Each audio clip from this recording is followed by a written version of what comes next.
Hi, welcome back to my mother's diaries. We just wanted to do a trigger warning for this episode because we start getting a little serious mid-episode, not intentionally, but Right. it We just didn't plan. We didn't necessarily plan naturally to. happened. And so, yeah, you're welcome to skip this episode if you feel triggered by it. We still love you, and you can skip over those parts as well. So, anyways, enjoy the episode. Bye. Bye. Well, we've had quite a day already, and now we are going to do this podcast. She is not in the mood for any silly behavior right now. I asked if we could start in a few minutes because I would like to eat a cookie, and then I pulled out 2 cookies, and she said, "You're gonna have 2 cookies?" Yeah, I was. And I did. It was great. And then I got her in a better mood because I gave her half of one. I was channeling my mother, who a couple of times made comments about my weight by saying something like that. So you were commenting on my weight just now. I don't know You what. were channeling your mom too. Cool. I don't even know. Thanks. I just accidentally lied because. Cool. Thank you, Mom. What? I'm feeling. This is exactly why I have a pillow on me right now. Oh, like me with my Raggedy Ann. I found out from my diary that frequently if I was nervous and there were visitors in my room, i.e. men, that I would grab my Raggedy Ann and hold her, as I quoted myself in my diary, hold her for security. What the hell heck? is Raggedy Ann gonna do for you? No idea. It's actually kind of sweet, but I have questions. So, was Raggedy Ann your doll for years prior? Like, was that your favorite doll? My high school boyfriend's mother, I think, made it. Wait, because I had those Raggedy Ann dolls at Annie and Ozzy's house. Were those your Raggedy Anns? I don't think so. Huh. Why did they have Raggedy Ann? Well, maybe I had it. Okay. Maybe I do know that one of my Raggedy Anns ended up getting thrown away, so that's why I'm saying Raggedy I don't Andy? Is that what his name is? Who invented Raggedy for the first name? You probably. That sounds dolls. like something you would do. Look at that Raggedy doll. Raggedy Ann was like a big thing in my life as a child. Like I remember Raggedy Ann as like a thing. Very interesting. Like Annie and Ozzy had books and the dolls. Okay. Were they your dolls? Now I'm like, I'm very confused. okay, but I should have. There was a handmade by tag on these Raggedy Anns I saw at the thrift store yesterday, which is why she brought this up. Right. Because I was supposed to be here in the morning. Yeah. Yesterday. She was leaving Portland at 10, so I figured give her Okay. 4 hours. She'd be here at 2. I got here at like 5:30. Yeah. But hear me out. Well, you did know this. I was picking up a light fixture in Gardner from Facebook Marketplace. It's amazing. I am so excited. It's like 1970s sports themed for like a little boy's bedroom, but I'm putting it in my adult woman bedroom. And it's so cool. And it was $20. And it was from a little old man in Gardner who definitely was kind of holding the light fixture hostage as I stood there trying to get it from him. I did send my address to Ryan, Oh, good. so he knew where I was going. And the man said, "Wow, you're very punctual," as I arrived 10 minutes later than I had stated to him. That was confusing. And then we're just going on my whole day, okay? And then I told you that I wanted to go to this thrift store. I'm actually going to... Oh, should I gatekeep it? What do you mean? No, whatever. People aren't... I'm like, should I gatekeep this? Yeah, place? you should gatekeep it. Okay. And then I wanted to go there, and so I did. And then I hadn't been there before. And then I spent an hour and a half in there, probably. Maybe an hour. She gets drawn like a magnet into then, these thrift stores. I am not pregnant, nor do I have any children, and I bought about 20 pieces of vintage baby clothing. So we can unpack that. Yeah. I did say that to the woman today I met at her vintage store, and she said, "Oh, you're nesting." Oh, good And I point. thought that was cute. And I'm nesting. Oh, I found this Yeah. scarf that I'm wearing on my head right now, which you can't see online, but it's like a plissé. Is that how you say it? Plissé, ombre, brown and yellow, kind of like the colors of my hair. It is. Kind of blends right in, and I love it. It smells like a little old lady. I haven't washed it yet. Don't judge me. It smells like you. I actually said earlier this smells like a little. I said this smells like a dead old woman, and you said, like me. Yeah, I did say that. And then I had this feeling that I must go to this Goodwill because you always say it's a bad one, Yeah, it's a. but I always have good luck there. And then look what I came out with. Eddie Munster. Eddie Munster.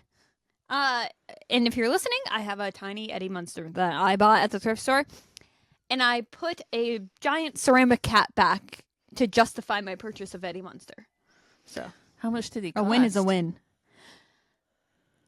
He was $15. Oh, that's pretty exorbitant for I know, but look a at purchase him. at Goodwill. My Pee Wee Herman needs a friend, a boyfriend. So Pee Wee Herman. I mean, if you haven't been listening to the pod and you're just jumping in now, it's kind of like shocking to hear Pee Wee Herman needs a boyfriend. But I do have a Pee Wee Herman doll I bought this summer. I'm 34. No, we're both about 12. Yeah, they know that. Yeah, okay. So, how are you? Other than me showing up 8 hours past when I was supposed to arrive. I'm good. I've got some more medical stories. Yeah, you are a medical Wonder. I'm a medical wonder. anomaly. Yeah. Oh, good word. Thank you. Do you know what it means? Yeah, it's a game that you play with real estate. And it has a lot of doctor's offices instead of the little houses and hotels. All I have to say about that is go straight to jail. Do not pass go. Do not collect. $5? I think it's 500. Oh, do not. 200. No. Don't collect any money. No, no. Just keep going. No, so what I'm referencing is at our last podcast,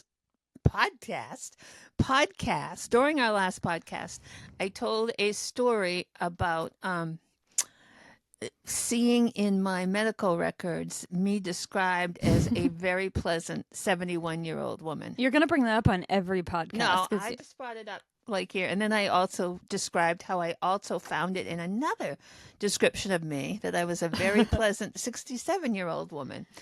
And so, okay, so last week, I'm at a dental procedure. Well, I'm not at the procedure. Wait, what's I'm happening? at a dental person's office.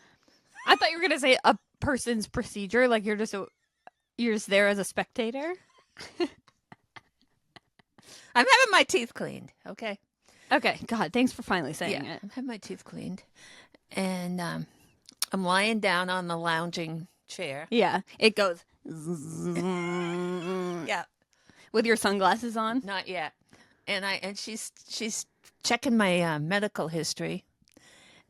And I can see that it's a pretty big screen computer, and I can see like a lot of text is on the screen, but my eyes went focusing into the following phrase: Yeah. friendly, comma, likes to laugh. And I'm like, Why am I immediately picturing you at like a kennel or you're trying to adopt a dog, and that's how it would be described? so I go, does that say friendly, likes to laugh? And she was kind of startled. Yeah. And she said, yes.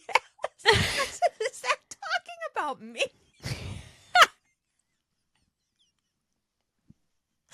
And she said, yes. And she told me that my prior person who cleaned my teeth likes to write descriptions of the patients. And that's what she had written about me. That's nice. I thought it was really funny considering our whole conversation. So I'm very... about how I would describe people coming into the restaurant I worked at too. Right. Wow. Yeah. Yeah. So And then, of course, I started babbling right away. She knew about the podcast. I'm like, oh, that's so funny. Last time we did a podcast, I was talking about, but she didn't get that part. So there was that. Wait, what if she wrote like? Does she write mean things? Or like No, I don't think anybody writes mean things on there. ugly, rude, bad teeth. Ugly, rude, 8 cavities.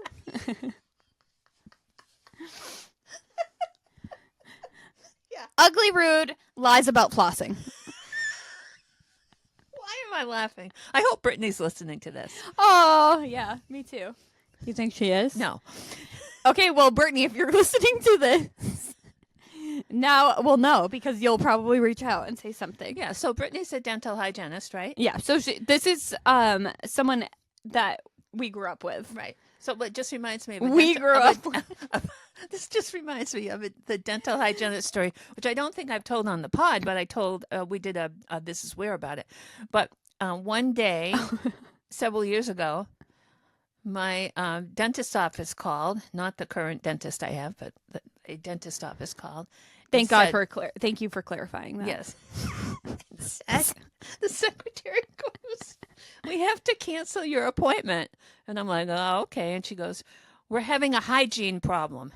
Now, she meant to say, or I go, you're having a hygiene problem? Yes. One of our The dentist forgot to wear deodorant. Can you imagine? Ow!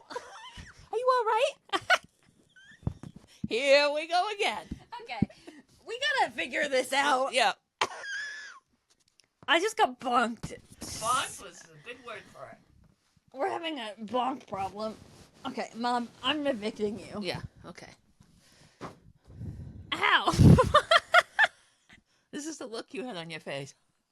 I got the corner. I got conked. We're having more than a hygiene problem. I thought it was safe because I tucked it within the clothes. So anyway, the dentist office called and said, we're having a hygiene problem.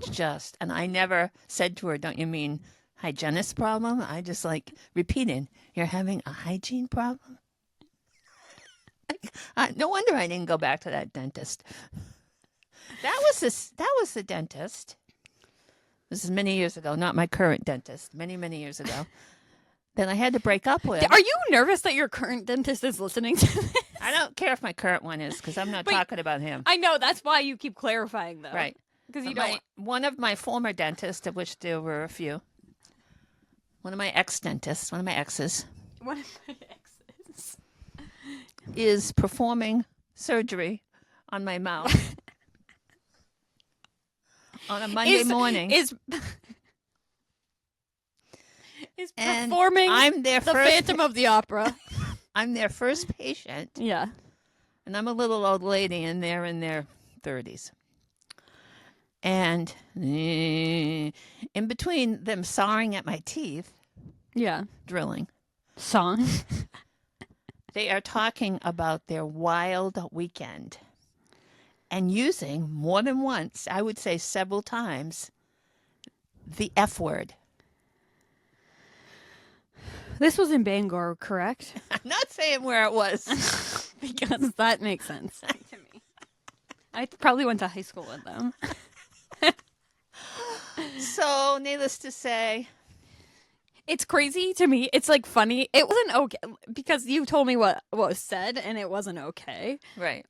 For many reasons, but you're like the person who wouldn't care because you like the story, but like it actually, like when someone actually crosses the line with you, That was crossing the line when they're sawing at my teeth. And actually, swearing. my most recent dentist said something extremely upsetting, and I will not be going back there.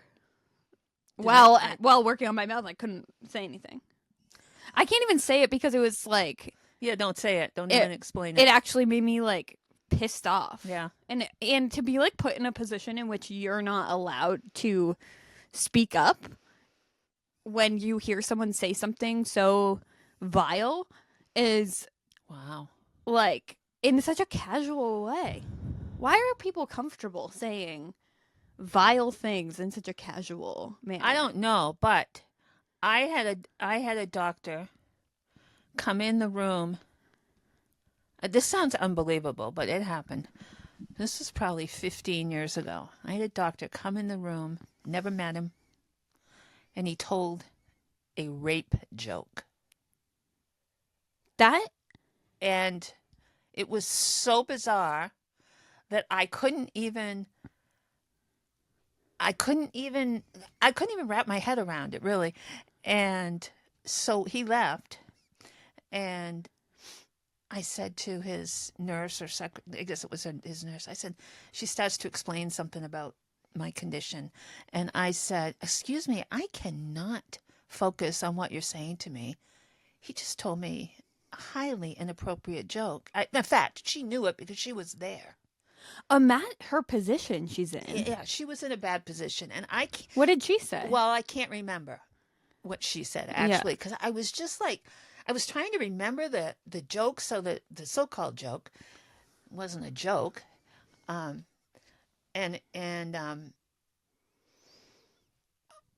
so what I did was I wrote him a letter and said how disgusted and upset I was, and it was just totally inappropriate. And so Wow. I did get a letter back from the place where he worked. Not him. Not him Yeah. at that point. And they were going to give him some more training. Yeah. I'm sorry, but that's a peek at who that man is. Well, and then he called me, and it was not a 60-second conversation. I was driving, so I pulled over to answer the phone.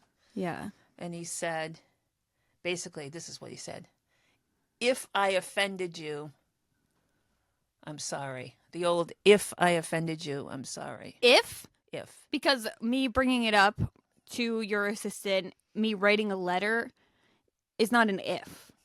That's a you did, and that's unacceptable behavior.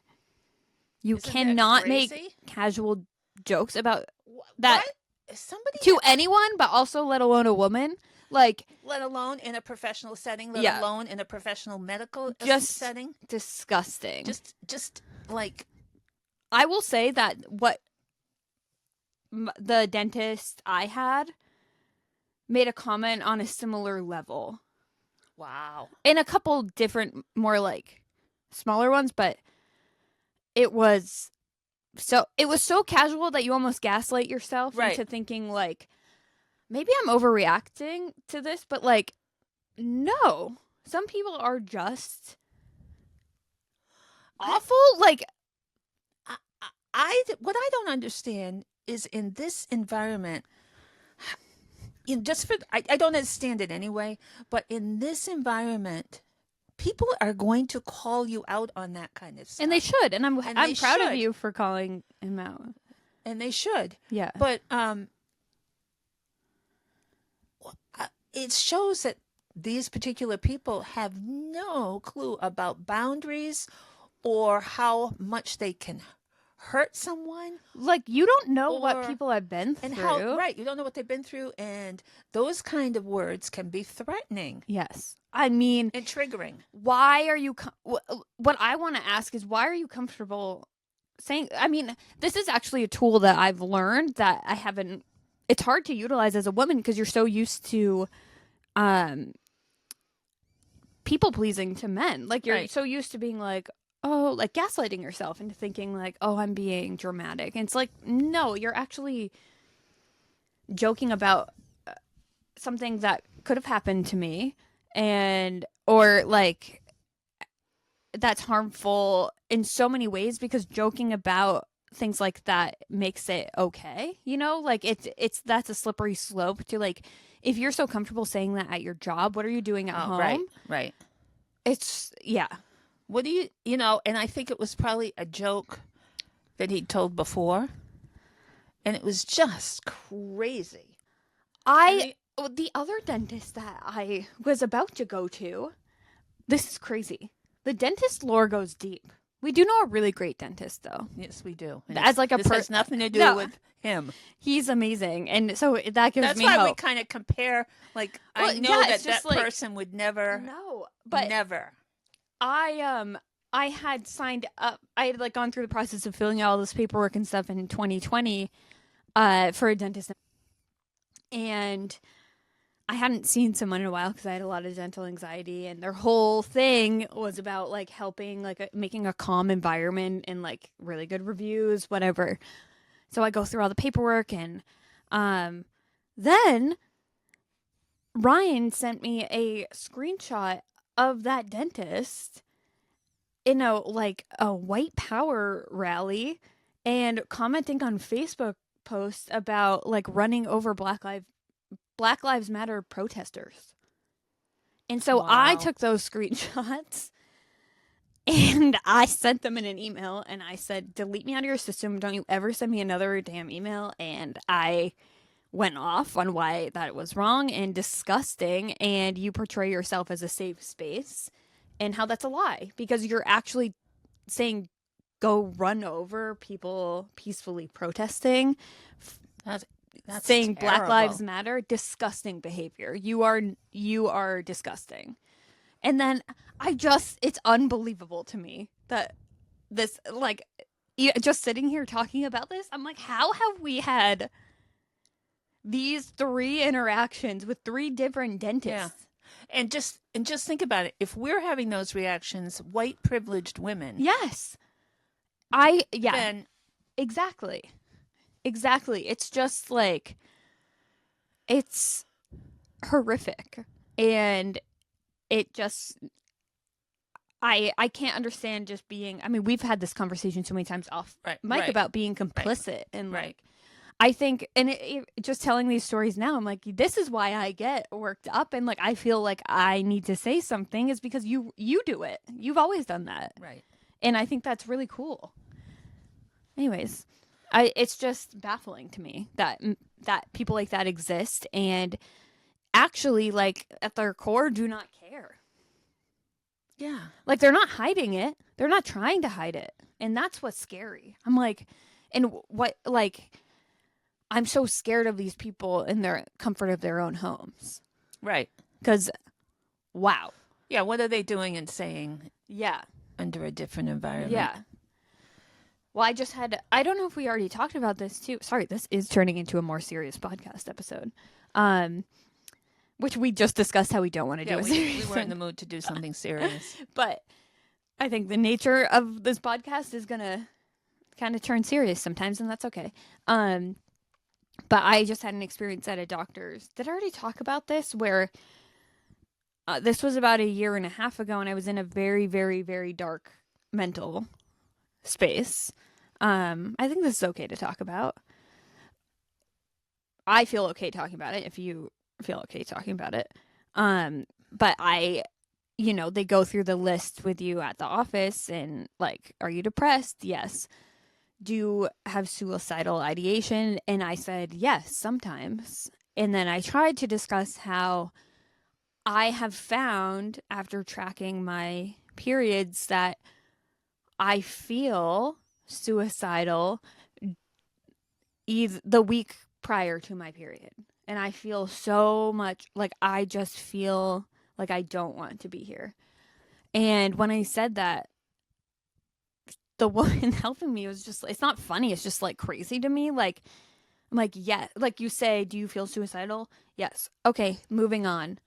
And I was like, oh, I would like to discuss that because I'm curious if there are like testing for PMDD or like I've done some research on it. Like I am curious, and people with ADHD tend to get, or women with Right. ADHD tend to have PMDD. So I like, this is accessible information on the internet. I'm not being like I'm not saying I know what a doctor knows, but like at the same time, I am researching how I feel in my own body and like concerned about that feeling of not wanting to be here because most of the month I don't feel that way. Right. And Obviously a huge red flag or a huge something that needs to be discussed. Then I was like, oh, I would like to like continue discussing that. And she shrugged and said, a lot of women feel that way on their period. And then, No. and then moved on. And I was just like No. too shook to react, it's like, and so then, I'm really sorry. Now that I know men listen to this, but I'm going to talk about getting a pap smear, so you can skip ahead 30 seconds if you want. It's not really a schmear. Oh. It's a smear. But it's a smear, then a time we had a little levity then a in smear. here. Well, so this doctor in the office, it wasn't my normal doctor in there because I had gotten in. She wasn't available, and this doctor, it refuses to talk about anything with me and just completely ignores like all Male doctor? woman, thank God. Okay. But still, like, she should know better. Ignores everything, every cry for help I've asked for. And then as she's papping me, she just says, "Do you have a dog?" That's the only time she ever treated me human. And then I was like, why are you asking me that? Is there like dog hair on there? I was like, is there a clump of dog hair in there? Because I wouldn't be shocked. My dog sheds a lot. And she was like, oh no, I was just wondering. Is there a clump of dog? I'm like, why did you ask that while you're in my vagina? That's a crazy thing to ask me. And I swear to God, clip, clap, cloop, out of the room. Doesn't even like address, and she just leaves. She doesn't even say bye. And I was like, I guess I'll get dressed because I'm in a gown. Were your legs still in the stirrups? Yes. And she doesn't, because usually they're like, okay, you can get dressed now, like, Right. whatever. Nothing. Leaves. And then I was like, I guess I'll get dressed. And then I open the door and I'm like, am I If done? that was me, I never would have gotten out of the stirrups. No. It was the craziest experience of my life. And then now I'm at And a that's new. saying a lot. I left. I found a new doctor. I'm obsessed with her. I love her. I emailed my ADHD doctor that had helped diagnose me. She writes me.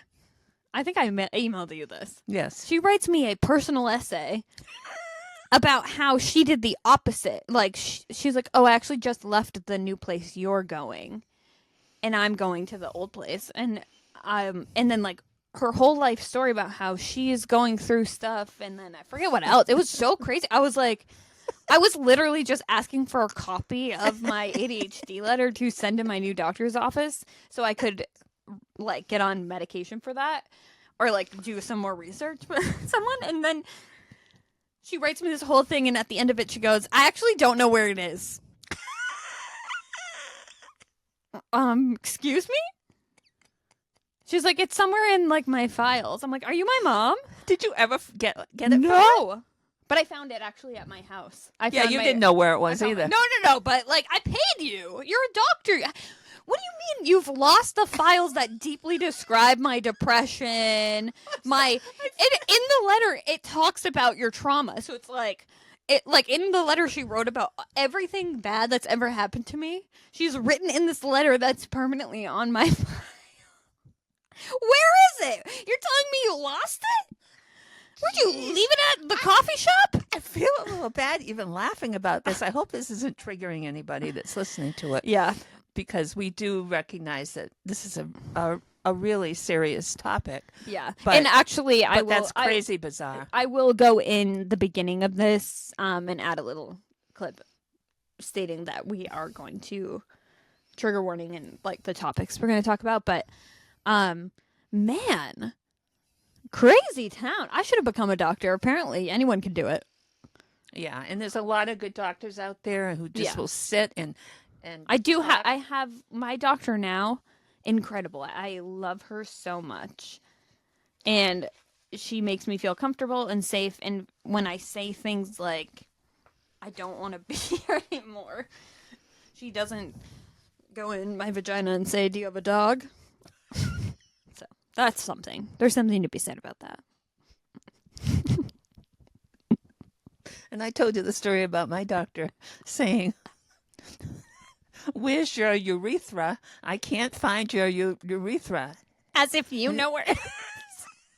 Like, I don't even. Oh my God! Didn't Isn't you that say insane? what? I don't know where my what is where and what.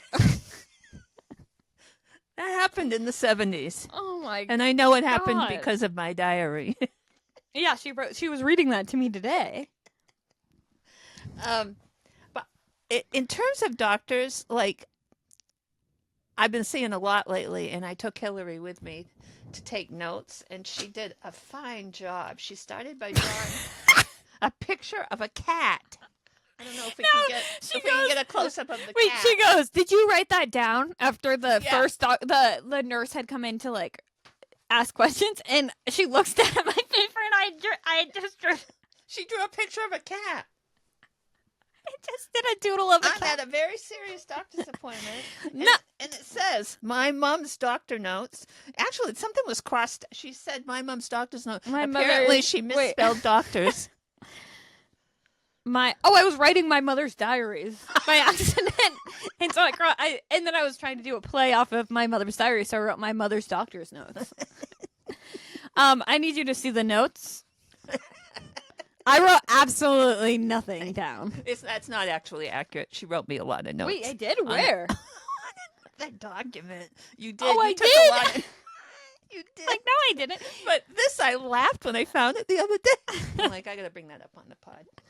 So, To be called out, like, well, to be fair, it was just she was doing vitals for you at the beginning where they Yeah. always do it. So I was just like, so she's fading out. I'm just like doodling in the corner, and she's like, "Did you get that?"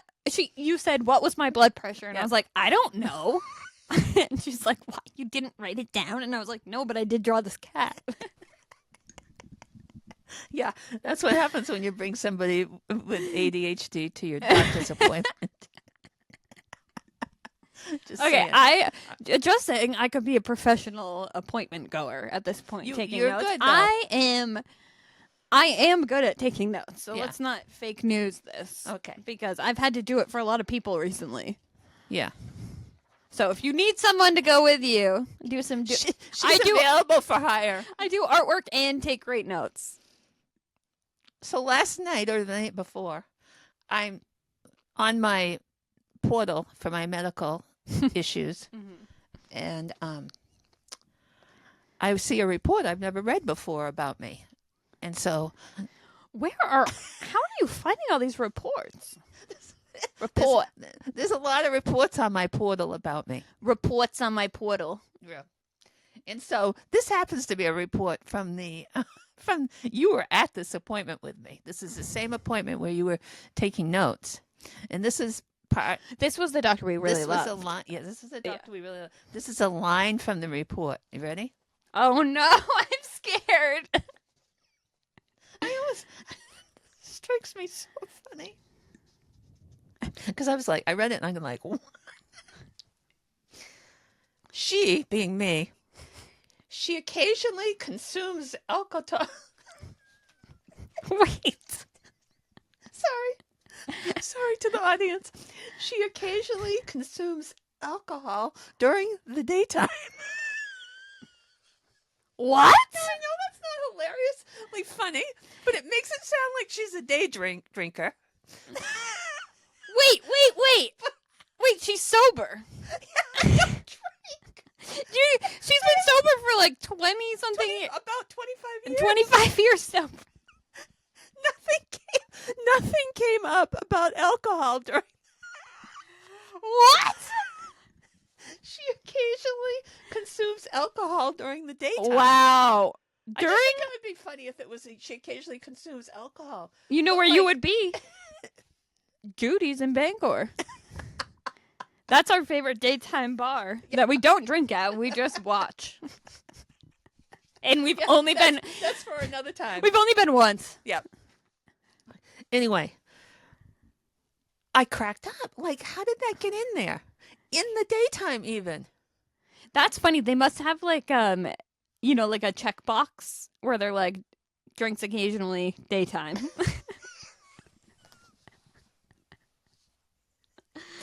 So, Oh my god. That's amazing. I love that.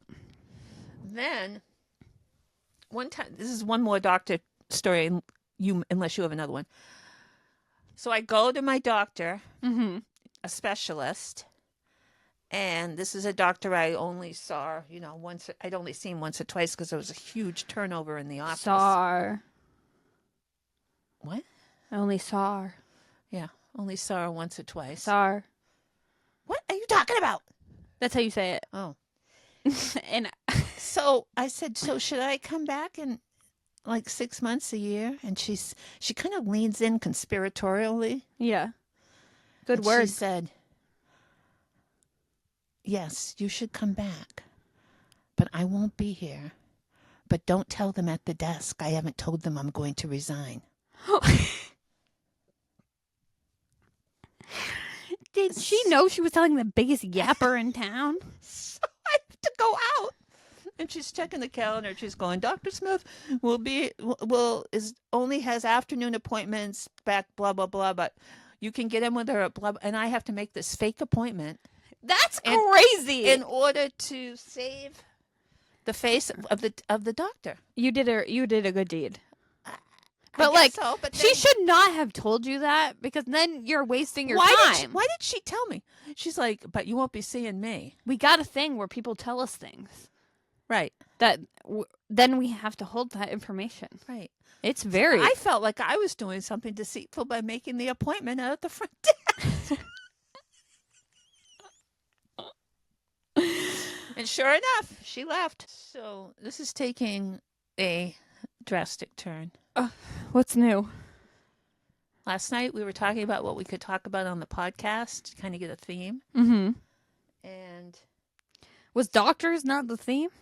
Doctors was the theme. This is Act 2? This is Act 2. Okay. And then we were having a serious conversation about things that you might get from me when I die. And you told me all you ever got from your dad was his bathrobe. Wait. Did I tell that badly? First of all, yeah, you kind of gave away the ending. Yeah. But my dad, you know what? This is going to be a serious episode. Let me get situated here. Okay, so my dad passed away when I was 19. Or 18, technically. He passed away a week before my 19th birthday. Terrible. It's not funny, but it's funny how you just said that. Well, it's terrible. Terrible. It's terrible. It is terrible. It was awful. I loved my dad a lot, and he was... You think my mom and I are close? My dad and I were very, very, very, very close. You were closer with your dad than you are with me? No, I don't think that's true, but maybe at the time. Yeah, maybe. I wasn't as close to my mom to be... Yeah, we were divorced. We did... Yeah, my mom and I were divorced. Yep, that too. But I lived with my dad, and I decided to go to college out near my dad because I wanted to be with him. And I was like, that old lady's going to live forever. She's never dying. She can spend a couple of years away from me.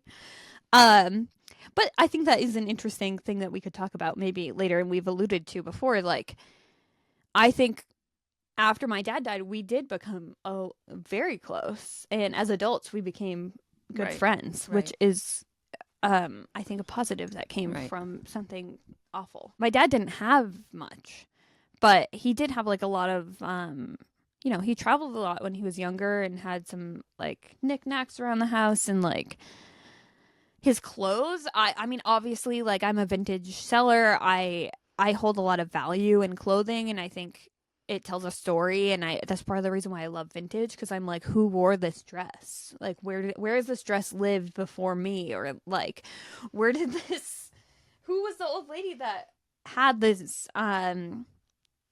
scarf before me? Anyways, so the one thing I was able to snag during this time was his bathrobe. And it kind of, in a way, grosses me out. Like, I'm like, oh, this is my dad's bathrobe. Like, that's weird. But I will say, like, my dad was sick for a long time, and a lot of his time was spent like in bed. Like I picture him like cozy in his bathrobe, just Right. like in his PJ. He's always had his PJs and then his bathrobe over it. Uh, and he would just be like in bed watching, I don't know, Dog the Bounty Hunter, uh, and eating ice cream with our dogs. And so, anyways, that is like the one thing that I have from him, and it makes me laugh. It's just kind of hanging in my room as if it's my bathrobe. And I have worn. There's a couple times that I've been like really sad, and I'll put it on, and it makes me feel cozy and like warm, and like he's around me. So, yeah, I don't know. It is a funny thing to grab because I'm not taking your gross bathrobe with me. That thing has.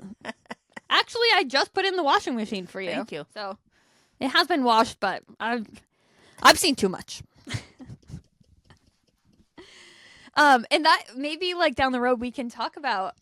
I'd love to talk about my dad and just tell some stories about him. We have like talked about him before, Right. but it's kind of why we're doing this. Like I don't have this with my dad. Right. I didn't get to know him as a true adult. So it's really fun to like get to know you and hear your stories because I didn't get that with him. And to have it recorded and that people like to listen to it is really, really cool. This is a serious as F. I didn't swear. Good. Wait, did I say series as F? I meant serious as F episode that we didn't want to do, but we're doing it anyways. Yeah. I don't know how that happened. I don't know, but I kind of like it. It's nice. It feels, genuine. Clunky. I can end that part about your dad for today with a funny story. I'd like that. Okay. So your dad and I split up when you were 10, so that was 2000. And that was when cell phones were just becoming popular. Like Yeah, it's gotta- flip phones. Flip phone. Flip phones. And you could text on them, but I didn't know how at that point. And so I got this message, and you were living in Tennessee. And I thought it was from you. It was sent to me. Oh, this is 2005. You have what it said? So it said, Wait, can I just pause here? So when we lived in Tennessee, my dad was pretty sick. yeah.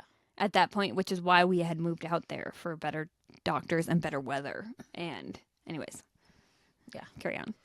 So I get this message, and it says, my first message to my best friend and the woman I love foreverest, mostest, and bestest.